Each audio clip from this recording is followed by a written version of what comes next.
Assalamualaikum warahmatullahi wabarakatuh. 107,5 Maestro FM, Radio Kampus Universitas Muslim Indonesia. Kembali lagi bersama saya Syah dalam kegiatan Presto, Perisai Maestro. Nah, kali ini kita akan membahas tentang toxic productivity dan juga how manage our time untuk bisa mengelola yang namanya akademik dan juga balance dengan prestasi. Nah, kali ini kita sudah bersama narasumber kita. Yang pertama ada Kak Asriani Mufliha dan juga Kak Iksa Alif Yunus Al-Ghifari. Nah, kali ini Kak kita mau membahas nih tentang toxic productivity. Nah, untuk semakin lengkapnya saya mau ceritain dulu nih. Kak Anim dan Kak Iksa ini merupakan salah satu mahasiswa kesehatan masyarakat jurusan kesehatan masyarakat di Universitas Muslim Indonesia dan juga aktif di beberapa organisasi. Selain itu juga keduanya juga aktif dan selalu berprestasi baik regional maupun internasional. Nah, yang menjadi pertanyaan nih Kak, sebenarnya menurut Kakak apa sih itu toxic productivity? Dari Kak Anim dulu deh, silahkan Kak. Oke, sebelumnya hai sahabat, salam kenal. Nama aku Asriani Mufliha dan ya udah lulus ya di UMI dan thank you banget udah diundang ke sini. Nah, persoalan toxic productivity itu sangatlah krusial menurutku di kalangan mahasiswa karena yang dimana dari segi penjelasannya toxic productivity itu orang yang merasa harus produktif setiap saat gitu. Jadi sehingga dia melewatkan dari segi kesehatannya, dari segi apa hal yang sebenarnya urgent untuk dikerjakan tapi dia harus mengerjakannya semua sekaligus. Jadi itu simpelnya toxic productivity. Oke, kalau dari Kak Ika sendiri, menurut Kakak simpelnya toxic productivity itu dari pandangan kesehatan, menurut Kakak gimana nih?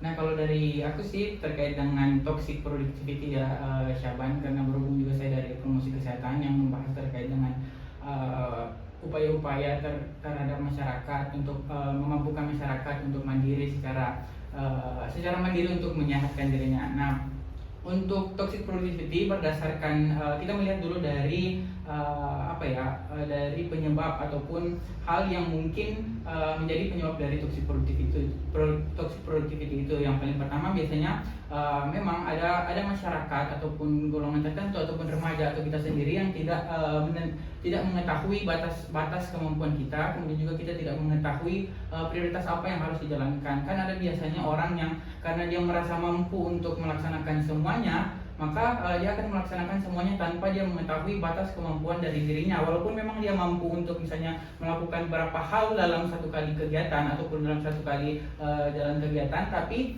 dia tidak melihat apakah itu akan berpengaruh baik atau berpengaruh tidak baik terhadap dirinya. Jadi mungkin dari segi aspek kesehatan, toxic productivity itu sangat mengganggu untuk karena dia tidak melihat dari aspek kesehatannya, dia hanya melihat dari bagaimana dia harus menyelesaikan hal-hal yang membuatnya terlihat seperti orang yang produktif. Seperti itu sih, Syaban.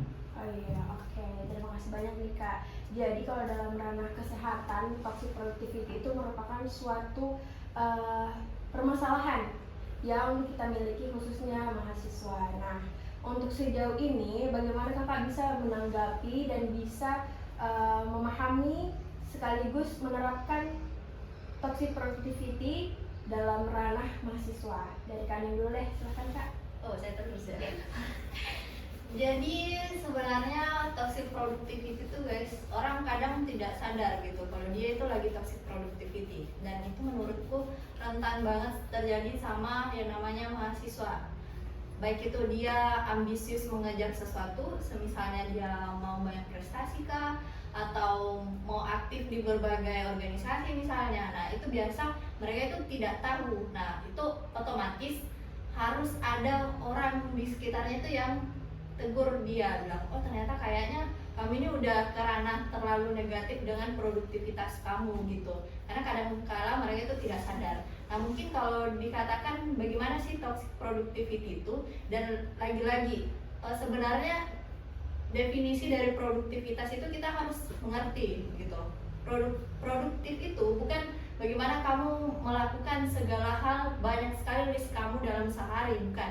Tapi sesuatu aspek kecil aja yang kamu kerjakan meskipun sedikit, tapi itu berdampak bagi kamu, itu udah dikatakan produktif. Misalnya Kalau orang lihat di sebuah sosial media kan, orang kan biasa lihat udah ih produktifnya kamu di luar terus dan lain sebagainya. Udah mau dong juga produktif, padahal kamu juga bisa produktif di rumah saja gitu. Misalnya kamu punya time bahwasanya kamu harus baca buku dalam hari itu, misalnya 3 lembar atau 1 bab misalnya, dan kamu fokus ke situ. Nah, itu sudah namanya produktif karena kamu sudah fokus ke situ dan otomatis yang kamu baca itu terserap ke kamu.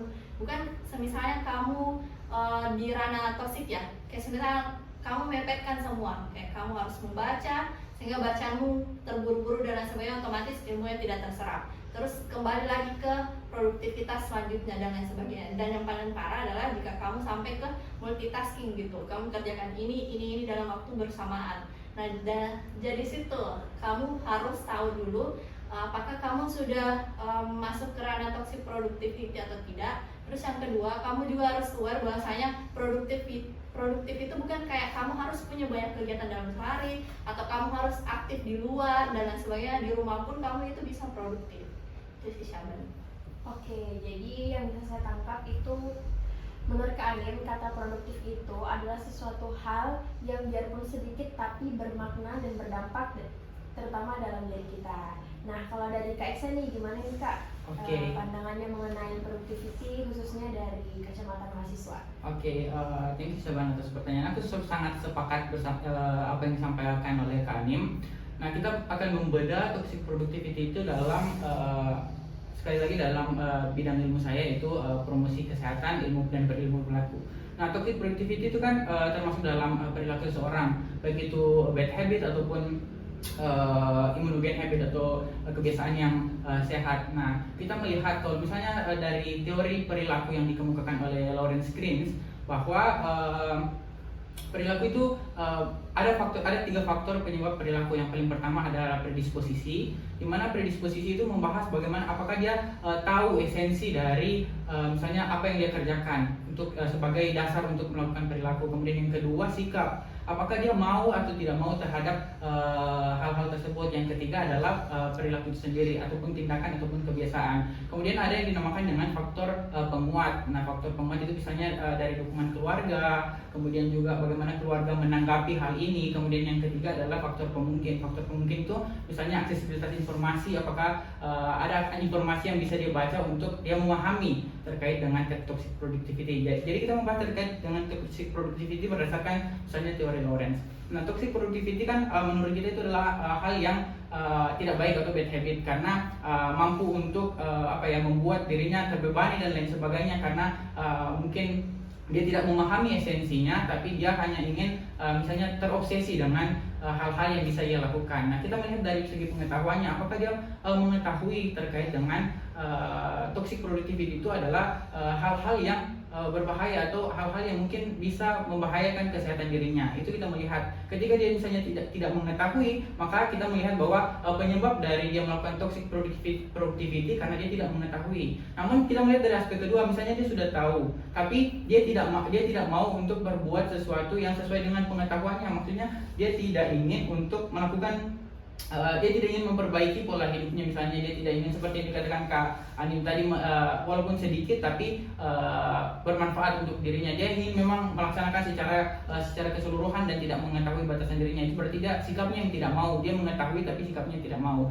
Kemudian kebiasaannya mungkin dia sudah tahu, kemudian dia juga mau untuk melakukan perubahan terhadap toxic productivity itu, tapi mungkin dia telah terbiasa dengan kegiatan-kegiatan itu dan dia merasa bahwa dia terbiasa. Ketika hal itu tidak terjadi pada dirinya, maka ada hal yang mengganjal pada dirinya sehingga dia tidak mau keluar dari zona-zona tersebut. Nah, kemudian yang kedua kita melihat dari aspek penguat.